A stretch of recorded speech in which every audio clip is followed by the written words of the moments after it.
Yeah, so Arts and Economic Prosperity 4 is our fourth National Economic Impact Study of nonprofit arts and culture organizations and their audiences. And in this study, Fort Worth was one of 182 study regions from across the country, all 50 states, big cities, small cities, wherever you go, wherever there's arts, the arts are an industry.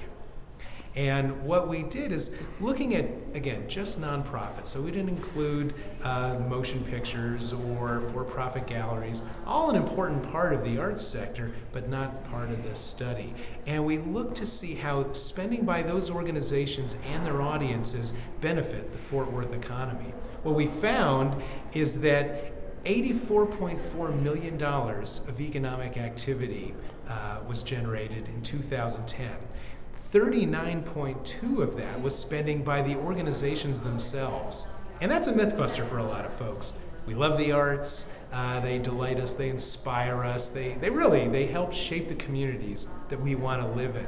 But this shows also that they employ people locally, they purchase goods and services in the community, arts organizations are members of their Chamber of Commerce and CVBs, and so they help market and promote the city and the region. Arts organizations are good business citizens.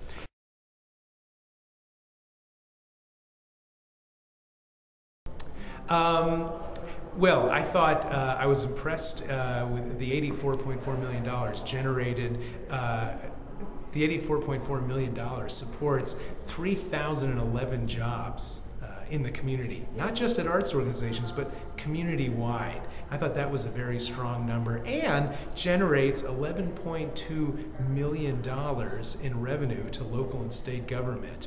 And so, when you stack that up as to what the economic return is, government's getting a great bang for the buck. But that's why a study like this really helps people understand that they're not cutting a frill. And that's one of the big challenges, is helping people understand that the arts are not just food for the soul, but in Fort Worth, for example, putting food on the table for over 3,000 households. That also we help people understand that, the arts mean business.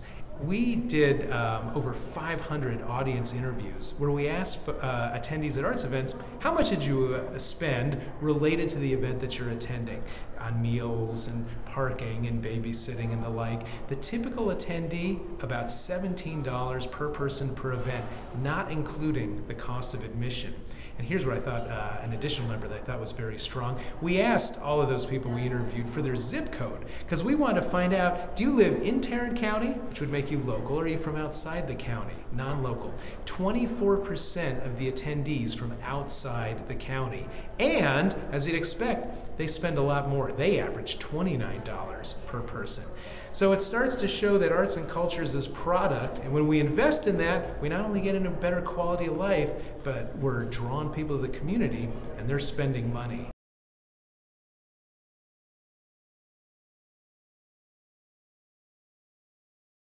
But we have seen some gradual improvement starting in 2010 and on up. And, I know Fort Worth is looking at some additional cuts. Some communities are actually increasing their art support.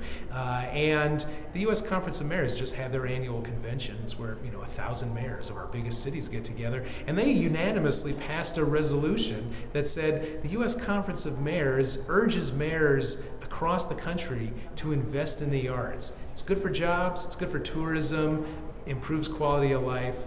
So I would say, 1,000 mayors can't be wrong. So there is, there's realization as well. And I think what we need to do is get the message out that arts investment is not a frill. We're not investing in a more gruel industry. We're investing in an industry that supports jobs, generates government revenue. We're investing in an industry that makes our communities more creative, vital places that people want to live. And here's something else that wasn't part of our study, but if you look at research, domestic, international, workers in the new economy are choosing the communities that they want to live in. They're going to where they want to be because they figure then they'll find work, which is very different than a lot of older folks.